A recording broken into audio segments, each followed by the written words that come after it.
RDW, la web radio de Sainte-Gemme.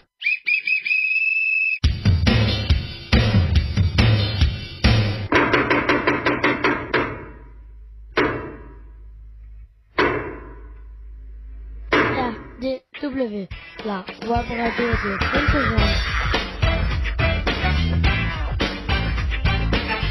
RDW, web radio de Sainte-Gemme. ITEP Sainte-Gemme, RN 6113, 11150, Bram. RDW en partenariat avec info-rugby.com.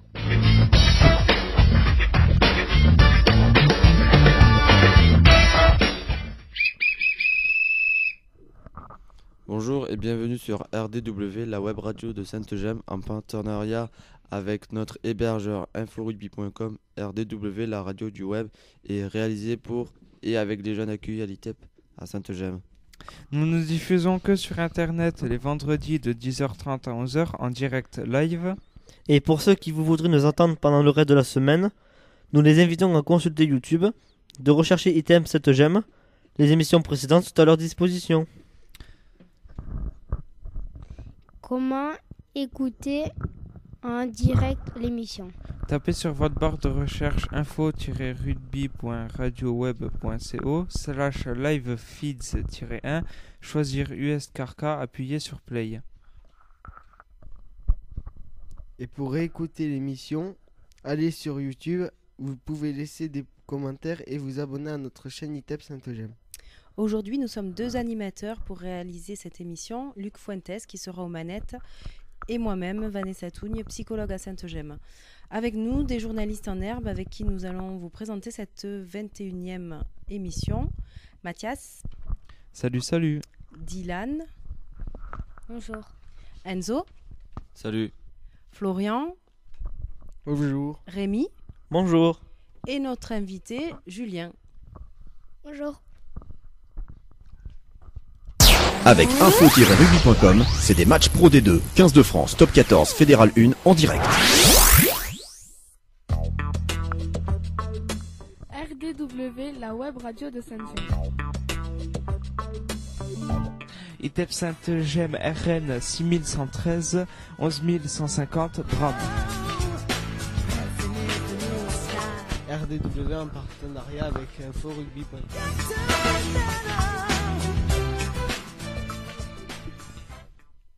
Au programme de cette 21e émission. Allez, bonjour à tous, bienvenue sur RDW. Nous avons aujourd'hui le plaisir de recevoir Monsieur Arnaud de Rouen, chef de service à Sainte-Gemme. Il va nous présenter le secteur éducatif et notamment l'internat, plus plein d'autres choses. Nous vous présenterons les actualités internationales, nationales et locales, la météo ainsi que le sport. Et puis il y aura une spéciale dédicace pour Monsieur Enzo. Vous comprendrez tout à l'heure.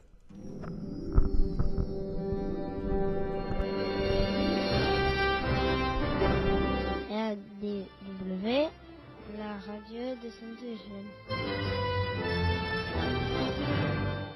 ITEP Sainte-Gemme, RN 6113, 11150 Bram. RDW en partenariat avec info-rugby.com. L'éducatif. Pouvez-vous vous présenter ? Bonjour, je m'appelle Arnaud de Rouen, chef de service éducatif à l'ITEP Sainte-Gemme depuis août 2014.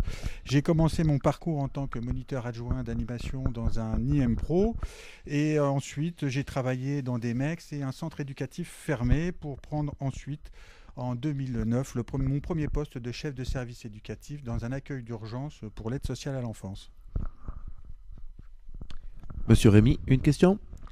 Quels sont les différents groupes existants sur l'institution ?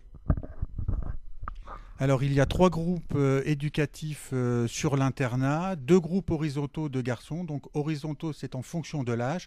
Pour le premier, les 6-12 ans. Et pour le second, les 12-20 ans. Et le troisième groupe, un groupe uniquement composé de jeunes filles, dit vertical, puisqu'il englobe l'âge de 6 à 20 ans. Et nous avons un 4e groupe sur le temps du midi, le groupe bleu, qui accueille les demi-internes principalement âgés de 16 à 20 ans. Oui, on rappelle par rapport à ce que tu dis, Arnaud, c'est qu'effectivement les jeunes à Sainte-Gemme peuvent venir en demi-pensionnat ou en internat. Tout le monde comprend, demi-internat? Hein, et même maintenant, on a une spécificité, c'est qu'on a de l'internat séquentiel, c'est-à-dire on peut venir dormir à Sainte-Gemme, mais pas toute la semaine. Je crois que Mathias, tu bénéficies un petit peu de cette formule, alors que Monsieur Rémy est demi-interne, il rentre chez lui tous les soirs. Enzo, tu rentres à la maison les soirs? Oui. D'accord. Julien aussi et Monsieur Florian aussi. Et nous avons notre interne de semaine, Monsieur Dylan, Monsieur Météo. Allez, on va continuer avec une question posée par Enzo. Est-ce que vous pouvez nous expliquer le vivre avec? C'est une question bien vaste. En tout cas, l'ITEP Sainte-Gemme a choisi d'accompagner les jeunes que nous accueillons, que ce soit sur les temps d'internat, demi-internat, par des équipes éducatives. Le vivre avec consistant à partager les temps du repas, les temps d'activité, les temps de soirée et être au plus près des jeunes pour les accompagner dans les difficultés qu'ils rencontrent, mais aussi dans leurs projets. C'est-à-dire que nous avons des éducateurs qui accompagnent les jeunes, par exemple le mercredi après-midi dans leur activité, partagent ces temps-là aussi pour certains avec ces jeunes, mais aussi on les accompagne le soir, par exemple à la douche, on leur explique les gestes du quotidien, on les rassure, c'est aussi des moments privilégiés, on peut leur lire une histoire, l'éducateur peut être disponible pour écouter un jeune quand il ne va pas bien, pour l'accompagner aussi et l'aider à vivre au mieux son passage à l'ITEP Sainte-Gemme. Oui, cette notion de vivre avec, moi, il me semblait important qu'on puisse en dire 2 mots. Je vais rendre un petit peu hommage à Monsieur Claude Sigala, que je connais plutôt bien, du choral à Émargues, qui a écrit pas mal de bouquins là-dessus. Et au départ, ce vivre avec, et notamment sur le secteur éducatif, a été proposé à des jeunes adultes, plutôt psychiatriques même, avec présentant une pathologie psychiatrique. Et ça a été repris plus largement et nationalement par rapport aux jeunes, et j'allais dire même dans les familles, hein, je veux dire, le vivre avec dans les familles, ça existe aussi, même si c'est un concept qui reste professionnel. Moi, je pense quand même que ce vivre avec, il se différencie selon l'âge, non, Arnaud? Si on a des petits, si on a des grands, le vivre avec n'est pas tout à fait pareil quand même. Il n'est pas pareil, mais pour moi, la notion de vivre avec, c'est vraiment de partager le temps avec les jeunes et d'installer une relation de confiance. Alors oui, le vivre avec un jeune de 18 ans sera effectivement complètement différent qu'avec un jeune de 10 ans, puisque le jeune de 10 ans a des besoins différents, notamment l'accompagnement à la douche, l'accompagnement au repas, alors que le jeune de 18 ans, on va être plus sur un travail d'accompagnement à l'autonomie, mais ce vivre avec doit se faire quand même avec le jeune adulte. Pour moi, il est important de l'accompagner. Le vivre avec, c'est vraiment une notion de partage. L'éducateur à Sainte-Gemme n'est pas là pour surveiller, il est là pour partager le temps avec le jeune et l'accompagner sur son parcours à Sainte-Gemme. Oui, oui. Et c'est très bien ce que tu dis dans le sens où on rend un petit peu hommage au travers de cette émission aux éducateurs de Sainte-Gemme qu'on ne peut pas faire forcément venir à la radio parce que ce ne sont pas sur leur temps de travail tout simplement, puisque s'il a de l'internat, ça veut dire qu'il travaille soir et nuit. Alors certes, on a quelques éducateurs qui travaillent en journée, mais qui sont plus dans le soutien pédagogique, hein. C'est ça, Arnaud ? C'est ça, tout à fait. Après, on a une volonté de partager aussi pour certains postes éducatifs des temps avec le pédagogique pour permettre justement d'avoir cette relation et de continuer à partager le quotidien avec les jeunes et ne pas uniquement avoir des équipes 100% éducative, entre guillemets, Oui. ou 100% pédagogique. Ce lien-là entre les deux services est extrêmement important et le vivre avec permet de assurer et la continuité de cette notion vivre avec, puisque un incident ou un moment positif pour un jeune, un stage qui s'est bien passé, une intégration au collège qui se déroule bien, il est important de la répercuter sur le temps de soirée de 17h à 22h pour que le jeune puisse être valorisé dans ce qu'il a mis en place au cours de la journée. Impeccable. On passe à une question suivante, c'est Monsieur Dylan qui s'y colle. C'est que le métier d'éducateur. Alors cette question elle rejoint un petit peu ce qu'on vient de dire, mais bon c'est pas grave, en radio il faut des fois répéter. Est-ce que tu aurais une petite définition du métier d'éducateur, ou alors c'est tellement vaste que ça ne l'est pas possible?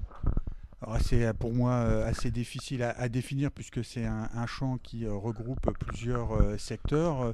Ici à l'ITEP, on est sur ce qu'on appelle le médico-social, donc travail éducatif va être différent des expériences passées que j'ai connues, que ce soit au niveau de la justice ou de l'aide sociale à l'enfance. Par contre, ce qui est certain, c'est que l'éducateur, il est là pour accompagner en permanence les jeunes dont il a la charge et les guider dans leur parcours, leur rendre confiance aussi pour la plupart dans le monde adulte, le monde extérieur aussi, comme la scolarité, les clubs de sport, puisque les certains loisirs. jeunes, le loisir, merci, sur le côté ludique culturel, c'est vraiment d'être avec le jeune, de tisser une relation pour pouvoir aider le jeune au mieux dans les difficultés qu'il rencontre. D'accord. Et j'ai une petite question subsidiaire qui n'était pas marquée sur notre conducteur, mais je sais très bien que tu vas t'en sortir. Est-ce que tu peux expliquer vite fait le chef de service, ça consiste en quoi, en 2 petites minutes? Le métier de chef de service à l'ITEP Saint-Eugène, il a beaucoup de missions. Puisque profites-en, c'est le moment. Non, il a beaucoup de missions, mais je prends plaisir à les réaliser. Les 2 principales fonctions du chef de service, c'est de veiller au bon déroulement des projets personnalisés des jeunes et de manager les équipes éducatives. Donc on a une partie où on gère le côté professionnel, donc les professionnels, les équipes éducatives. Donc c'est tout ce qui concerne l'organisation d'une semaine à l'ITEP. C'est aussi les plannings des éducateurs. On veille à leur temps de travail, on veille à ce qu'ils aient bien leur jour de récupération, leurs vacances. Et au niveau des jeunes, c'est de veiller à ce que le projet personnalisé d'accompagnement soit bien mis en place, soit respecté, autant pour les jeunes que pour leur famille. Donc on informe les jeunes de l'évolution de leur projet personnalisé, on informe les familles, on veille à ce que un jeune qui doit par exemple aller en scolarité partagée, que les transports sont bien organisés, que la cantine est bien prise en charge, que le lien est fait avec les partenaires extérieurs. Et puis de l'évolution de cette situation, c'est au moment des synthèses, au moment des réunions où tu participes. Alors oui, on est à pratiquement toutes les réunions dites institutionnelles, c'est-à-dire donc les réunions de synthèse. On est au bilan des projets personnalisés. On accompagne les équipes éducatives, pédagogiques tous les lundis sur des temps de réunion. Et je participe à une réunion de direction le vendredi de 11h à 13h pour justement permettre de diffuser les infos, les nouvelles organisations de l'établissement décidées par l'équipe de direction pour accompagner les jeunes vers de nouvelles orientations si cela doit se faire. Voilà. Je crois qu'on a, alors on n'a pas fait le tour, c'est trop prétentieux parce que le métier d'éducateur, de chef de service, je crois que c'est quand même le fondement, en tout cas un des fondements de l'ITEP. Mais on voit bien un petit peu ce que tu nous amènes au travers de ton interview. Et vraiment, c'est un métier assez riche. Et encore une fois, nous tenons à rendre hommage à l'ensemble de l'équipe éducative de Sainte-Gemme. Tu as peut-être une petite info pour nous, puisqu'on a une dernière question, et en tout cas, ce sera des infos pour les familles et pour les jeunes peut-être ici. Je t'écoute Florian sur la question. On allume le micro, c'est mieux. Qu'est-ce qu'un transfert et quels sont les futurs transferts? Alors, qu'est-ce qu'un transfert? Ça rejoint un petit peu la la seconde question sur le vivre avec.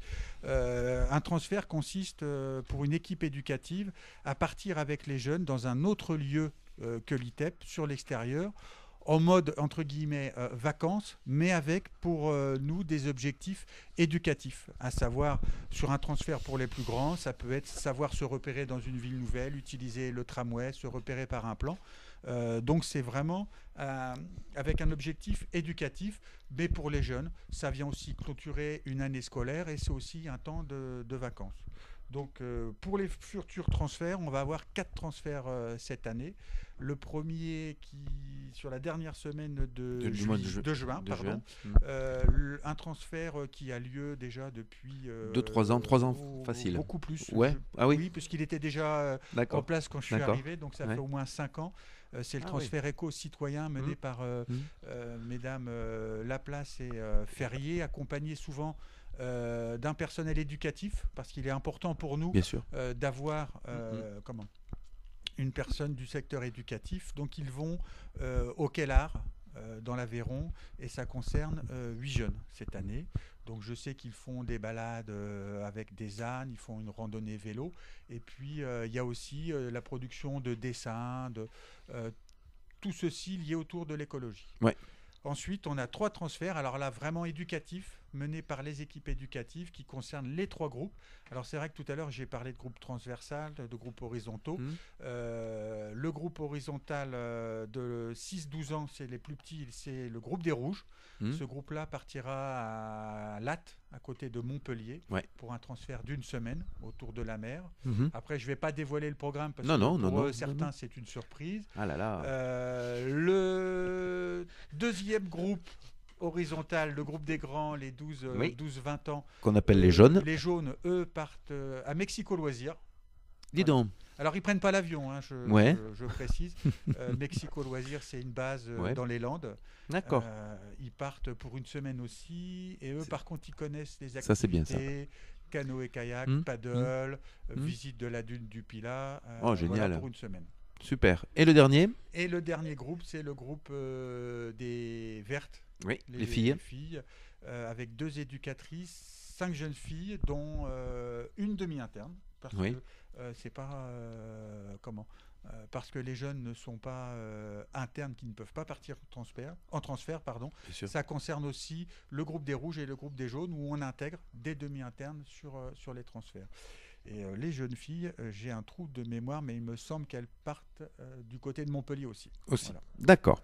Monsieur Derouin, il ne nous reste qu'à vous remercier de votre participation. On sait que l'exercice n'est pas forcément facile, et vous en parliez tout à l'heure, mais vous en êtes très très bien tiré.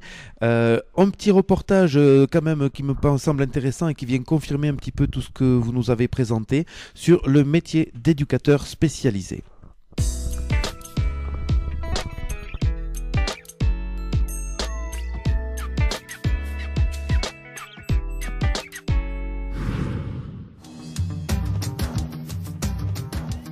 Je suis éducateur spécialisé à la maison d'enfants à caractère social François Liberman, ici à Amiens. C'est un travail important qu'on fait puisqu'il s'agit de permettre aux jeunes d'aller vers un mieux-être. Avant de me lancer dans une formation d'éducateur spécialisé, j'ai été étudiant à l'université.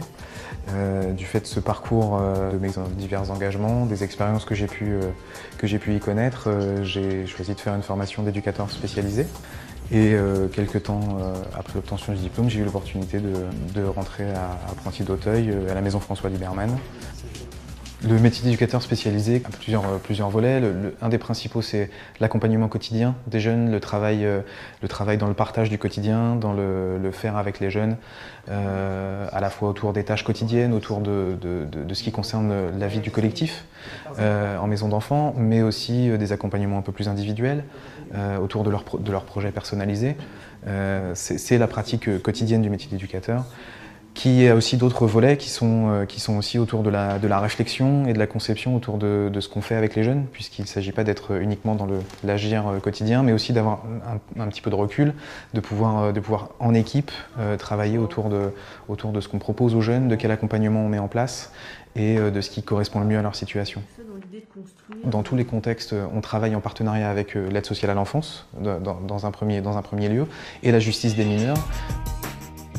Pour moi, les qualités humaines d'un éducateur spécialisé sont l'humilité, la disponibilité, trouver la bonne distance dans le lien avec le jeune, l'accompagner en douceur, intelligemment, en prenant du recul, ne pas se précipiter.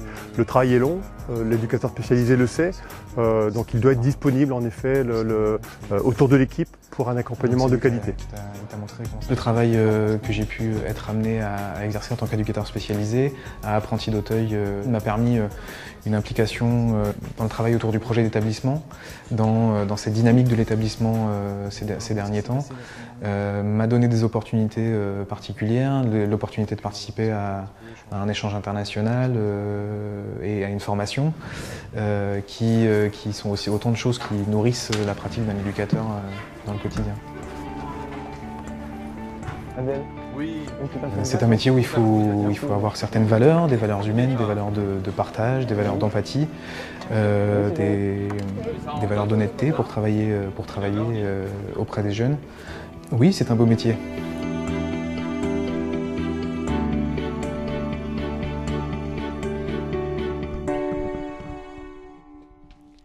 Voilà, c'était le petit reportage sur le métier d'éducateur. Encore une fois, on remercie Monsieur Derouin de sa disponibilité et nous allons passer aux actualités.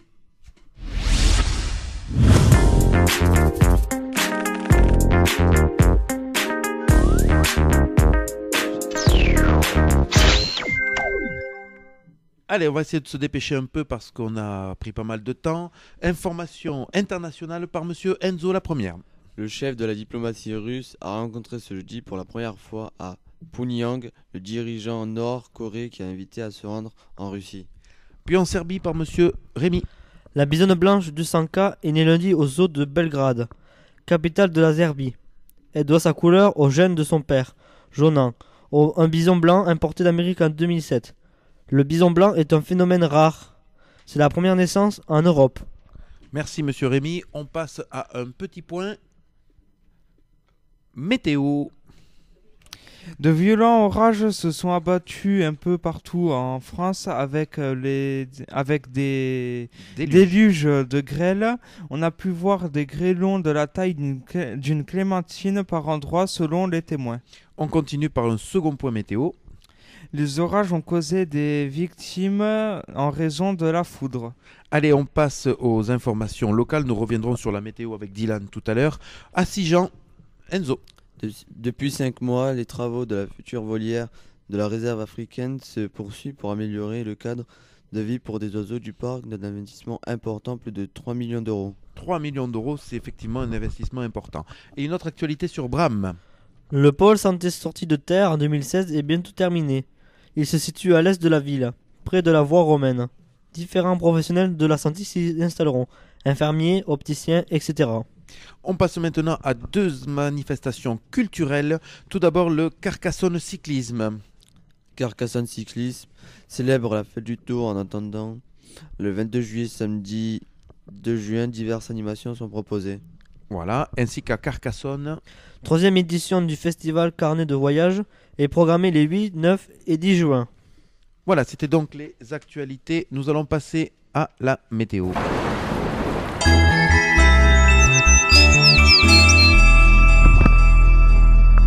On est parti avec Dylan. Ce vendredi, Dylan. Vendredi, éclairci quand quelques nuages en fin de journée. de 15 à 25 degrés. Samedi, ensoleillé, risque d'averse en fin de journée de 16 à 28 degrés. Et dimanche, on va à la plage? Ensoleillé avec des averses de 17 de 23 degrés.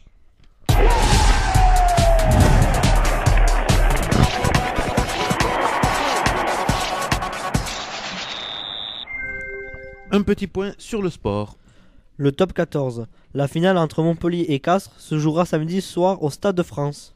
Alors on a la chance avec nous d'avoir Monsieur de Rouen à qui on va passer le micro, s'il te plaît Monsieur Enzo, pour l'interroger sur un petit pronostic parce que effectivement dans cette finale de top 14 Montpellier contre Castres, on a eu des surprises, notamment avec l'ascension de Castres.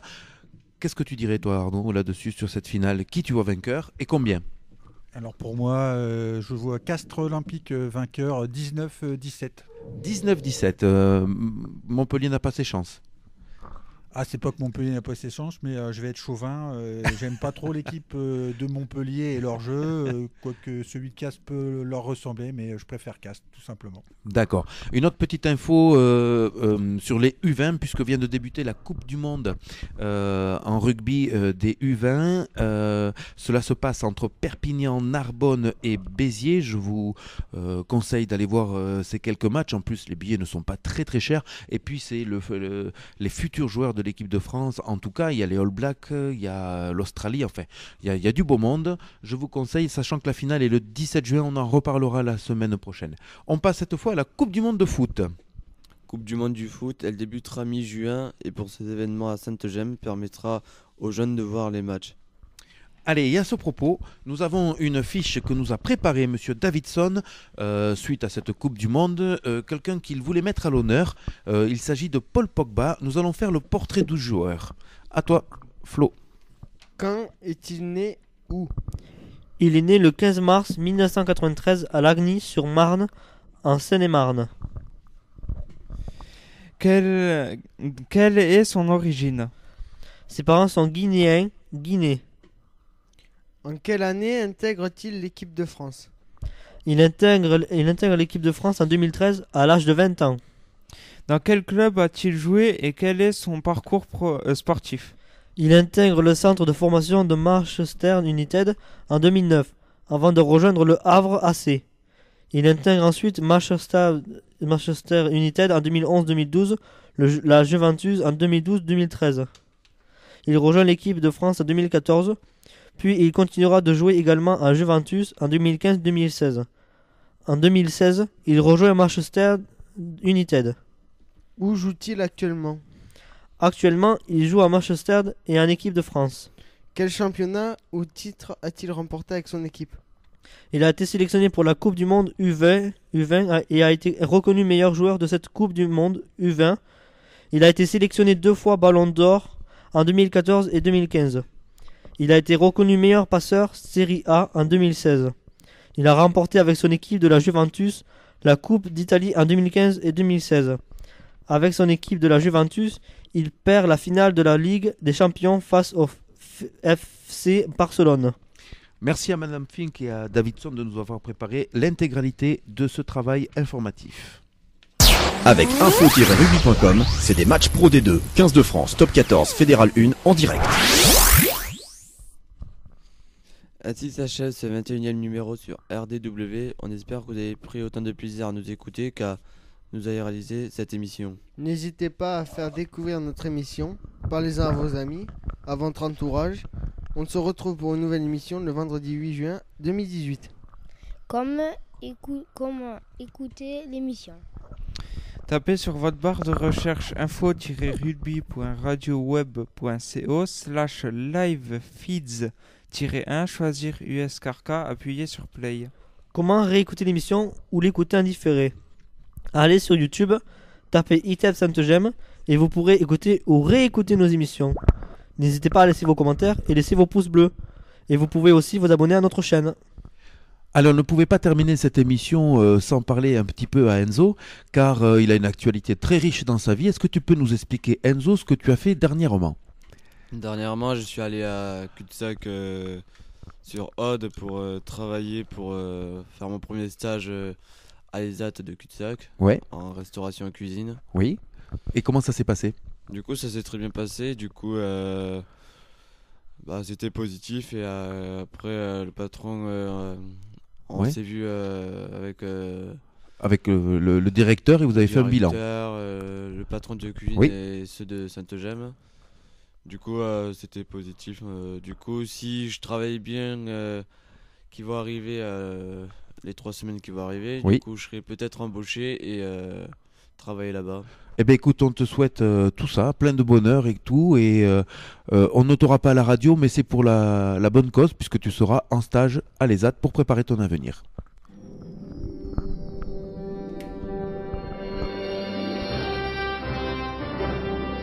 RDW, la radio de Sainte-Gemme. ITEP Sainte-Gemme, RN 6113, 11150 grammes. RDW en partenariat avec info-rugby.com.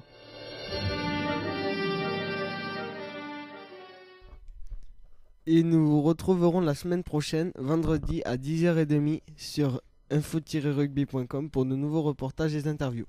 Il est temps de saluer nos auditeurs et de remercier nos reporters, Mathias. Salut, salut. Florian. Salut. Enzo. Ciao. Rémi. Au revoir. Dylan. Au revoir. Et notre invité Julien. Au revoir.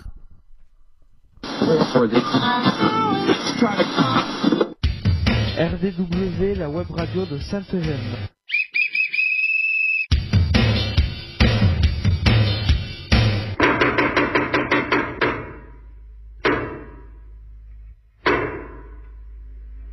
RDW, la web radio de Sainte-Gemme. RDW, Web radio de Sainte-Gemme. ITEP Sainte-Gemme, RN 6113, 11150 Braves. RDW en partenariat avec info-rugby.com.